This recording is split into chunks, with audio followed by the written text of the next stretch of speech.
What if I told you the version of you living your life right now isn't actually the real you? The stress, the overthinking, the fear, the old stories about who you are.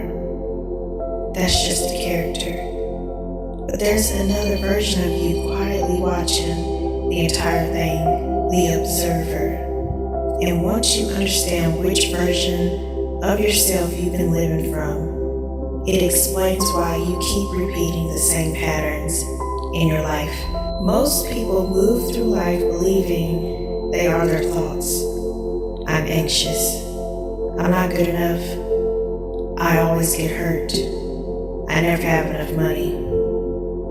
But here's something strange about being human. You can notice your thoughts. And if you can notice a thought, then that thought cannot actually be yours.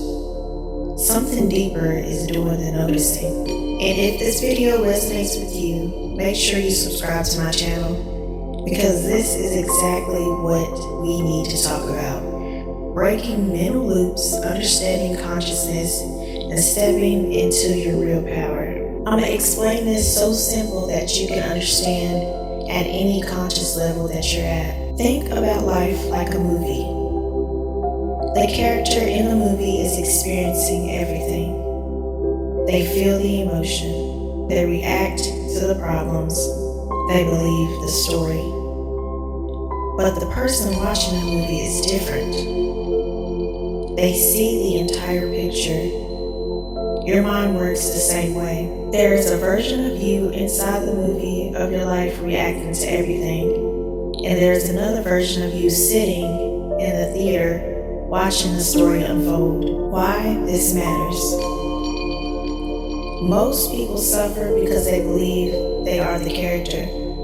So every thought feels personal. Every emotion feels permanent. Every problem feels like it defines them. But the moment you realize you are actually the observer, something powerful happens. You gain distance. You stop being controlled by every thought that passes through your mind, and suddenly you have the ability to rewrite the story. I'm gonna give you a relatable example. Let's say a thought appears in your mind. I'm not good enough. Most people instantly believe it. They feel it, they react to it, they build their identity around it. But the observer version of you sees something different. It just observes the thought. The moment you see it in that way, the thought loses its power. The observer says, that's interesting. That's just a thought though. And the moment you see it in that way, the thought will lose its power. Pause for a second. Have you ever had a moment where you suddenly notice your thoughts instead of being controlled by them?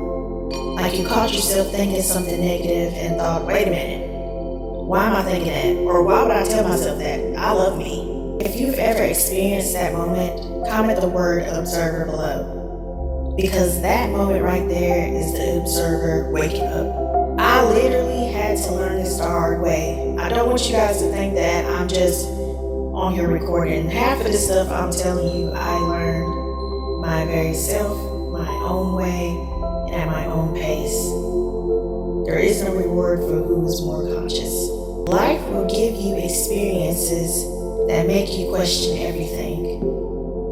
For a long time, I lived completely as the character, reacting to everything, feeling like every problem was my identity. But when I started stepping into the observer, something shifted. My thoughts weren't controlling me anymore. I was just watching them. How to become the observer. This isn't something you do once, it's something you practice. The observer grows stronger every time you pause and notice what's happening inside your mind. Instead of reacting, you watch. Instead of judging, you observe. Instead of fighting your emotions, you become curious about them. Why am I having this emotion? Why am I having this thought? One simple way to start doing this is with a small shift in language.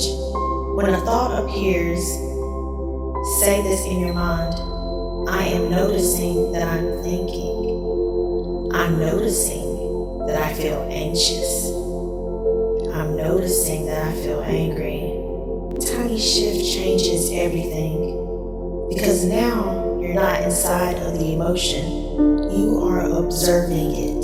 This is actually why I practice stuff like mirror work and EFT tapping, because it is so powerful. When you stand in front of the mirror and speak to yourself, you step outside the character for a moment and you start observing your beliefs instead of blindly living them. And when you combine that with tapping, something amazing happens. Your nervous system calms down, your brain stops reacting from old emotional patterns, and you create space for the observer to step in. And that's exactly why I created my Mirror Magic plus EFT tapping method. It's not just about affirmations, it's about stepping outside the character you've been programmed to play and consciously choosing who you want to become next.